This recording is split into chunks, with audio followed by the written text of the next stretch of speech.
So, you think you know every Avengers story? You think you know every challenge they've ever faced? Every member of the team? In this episode, we're asking you to think again. Welcome to an inside look at Marvel's Avengers, presented by Intel. Marvel fans everywhere have followed heroes such as Captain America, Iron Man, Hulk, Thor, and Black Widow for decades. But Crystal Dynamics decided early on that in order for them to reassemble the Avengers, they'd have to find a new face for the team. Enter Kamala Khan. So when we created our interpretation of Kamala Khan for the story, it was all about going back to the source material.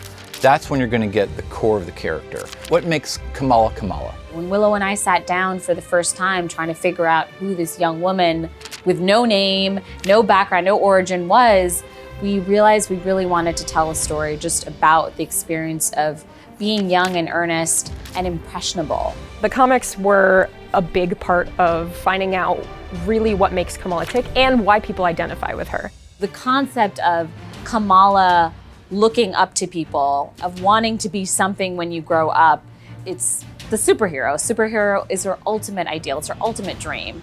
Young Kamala is just so hopeful and excited, and she's a fangirl, right? I mean, who isn't? It's the Avengers we're talking about here. Avengers fans are worldwide. They come in all shapes and sizes, and the one thing we all share is how much we love these heroes, and Kamala has that. Why Kamala became sort of the perfect choice for us was that despite it all, despite being affected herself or labeled inhuman, she still thinks with everything in her core that these superheroes are integral to the survival of humanity. First time that I saw just like a sample gameplay of Kamala was a really emotional moment. Her powers are crazy. They let her get huge. They let her punch things really far away. Kamala has 3 heroics. She can heal herself. She can do this amazing high five move where she smashes her hand into the enemies and they go flying. And she can also embiggen herself to become giant. When you activate a heroic, it ends up generating a whole bunch of physical objects that participate in a physics simulation. It makes that move feel more powerful. The enemies will shatter into more pieces, more of the equipment will break into debris, and all that debris will react to the force that they're exerting on the world with these heroics.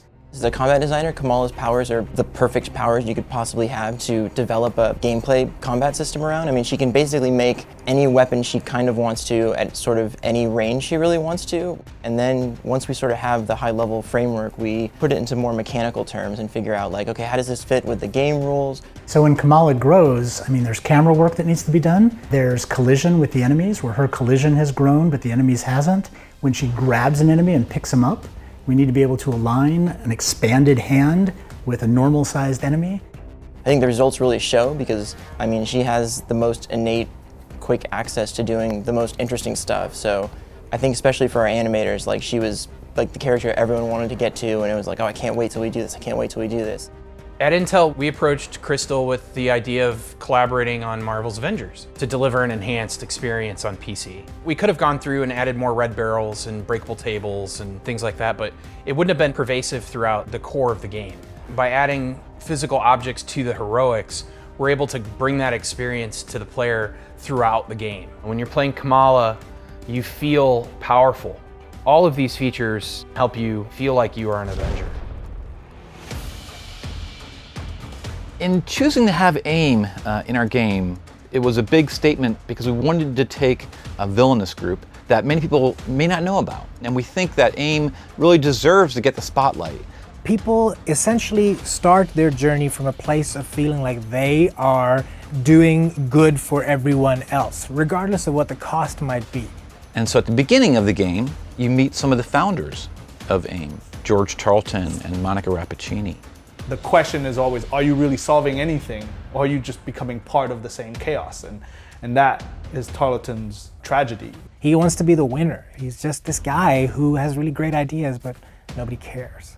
From the comic book foundation, MODOK was sort of an experiment within AIM. In some ways, the smarter he gets, the more removed from humanity he gets.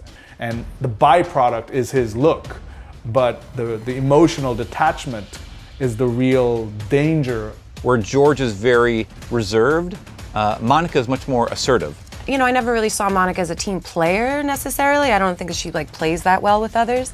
Monica's issue with the superheroes really is they just sort of stand in her way, because all that matters to her are her experiments with the Inhumans. When they try to sort of stop her from doing that, that is her big conflict. Being that they are a science-first organization, a lot of the human element starts to fall away in how they're structured. When you start to lose that kind of personality inside of the organization, this hive mind kind of becomes a result. So what's a perfect example of that other than a honeycomb shape? So that becomes a pretty prominent design theme that you'll see across all the AIM structures in the world. You're gonna come up against a wide variety of AIM threats as you play through the world of Marvel's Avengers. The collaboration with Intel and Crystal started out about 2 years ago. We wanted to enhance what it feels like to take them on. The armor destruction really enhances the battles and gives you a more visceral experience. So the heroes can destroy all these robotic enemies that are in the world. Various parts will fall off of them, they can tear parts off of them. We turn them into physics objects, and they remain in the world for an extended period of time, so that later when you interact with the environment, all these objects are there to react to the superhero moves that you make. Pieces fly off enemies as you attack them.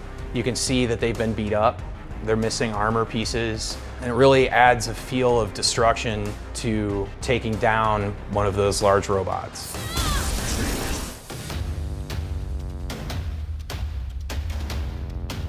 With this type of experience, we want to make sure that we build a world that not only is fun to explore and learn more about its history, but is also going to pave the way for future storytelling experiences. This is what I love about Marvel. Everything has to come from story. What locations best serve the story, and what can we celebrate? There's some key places for me. I mean, the helicarrier prior to 8A, and being able to go check out all the different things like Cap's shield at his booth, the Iron Man booth, seeing the hologram. We were just able to push the creative vision further, and we really invested hard on the tech in order to make sure that we'd be able to support the ambition of the game we wanted to make. To enhance the environments in Marvel's Avengers, we chose to add a new water simulation that's physically based and allows boats to float on it and objects that get tossed in to create a ripple effect. And one of the biggest examples of that is the helicarrier crash after the Golden Gate Bridge level. It really looks like deep ocean water, and it behaves like deep ocean water. And then going back to the helicarrier after 8A. For a lot of things like the helicarrier, they evolve over time incrementally. And in those cases, we use a modular approach. So you have the helicarrier immediately after A-Day. It's mothballed, it's a derelict, it's going unused. A destroyed helicarrier, abandoned rooms, the crew quarters, oh, this is Bruce Banner's room, this is Thor's room. And then over time, it starts to get revitalized. Getting to experience that and seeing even the restoration of the helicarrier makes the helicarrier one of my favorite locations, period. We picked all these biomes because we wanted areas that were very visually distinct. The Pacific Northwest, Utah Badlands, the Eastern Seaboard, some city environments. We also needed to support all the different mechanics of the various players. So Iron Man can fly, and the Hulk can bound, and Kamala can grow and stretch and grab, ledges at a distance and pull herself to them. And that's part of sort of even the traversal at the beginning of the game, was just seeing Kamala just going through, just having fun on the rooftops of Jersey. We wanted to at least represent New Jersey and kind of show her in her element. She knows it, she lives it. Everything from the design, the feel of the city, even the particular abandoned water tank that she used, the team researched and brought images of those old water tanks in New Jersey. Getting to experience these things as a player on the stick, as Kamala, as she experiences in real time, is part of why she is the perfect choice. I'll take my chances. The world of Marvel's Avengers takes familiar characters and gives them new stakes to create an experience you've never seen, read, and more importantly, played before. As exciting as it is to experience a new story and a new world, in Episode 3, we'll show you how it's even better to reassemble your own team, become an Avenger, and embrace your powers. You want to see powers? Here we go.